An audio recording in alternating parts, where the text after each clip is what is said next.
हां बरं, हे बघा पाटील, आमचं असं पहिल्यापासून ठरलंय की मुलाकडे ॲटलिस्ट 10 लाखाचं पॅकेज, एक मस्त 4 व्हीलर, स्वतःचं घर आणि थोडीफार जमीन त्याच्या नावावर असली पाहिजे, तरच आम्ही तिथे मुलगी देऊ.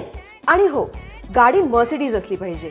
बर बर. आणि हो, लग्नाचा, हळदीचा, जेवणाचा सगळा खर्च इक्वल करणार आहोत आपण. हे मला पटलंय, सगळं इक्वल पाहिजे.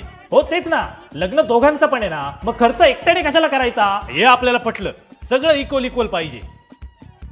मुलीला सुद्धा 10 लाखाचं पॅकेज पाहिजे, तिच्या नावावर एक घर पाहिजे, थोडीशी जमीन पाहिजे आणि तिच्याकडे पण 4 व्हीलर पाहिजे. म्हणजे सगळं कसं इक्वल पाहिजे. अहो पण मुलगी लग्नानंतर तुमच्या घरीच येणार आहे ना, असं काही नाही. तुम्ही याला तुमच्या घरी घेऊन जा लग्नानंतर.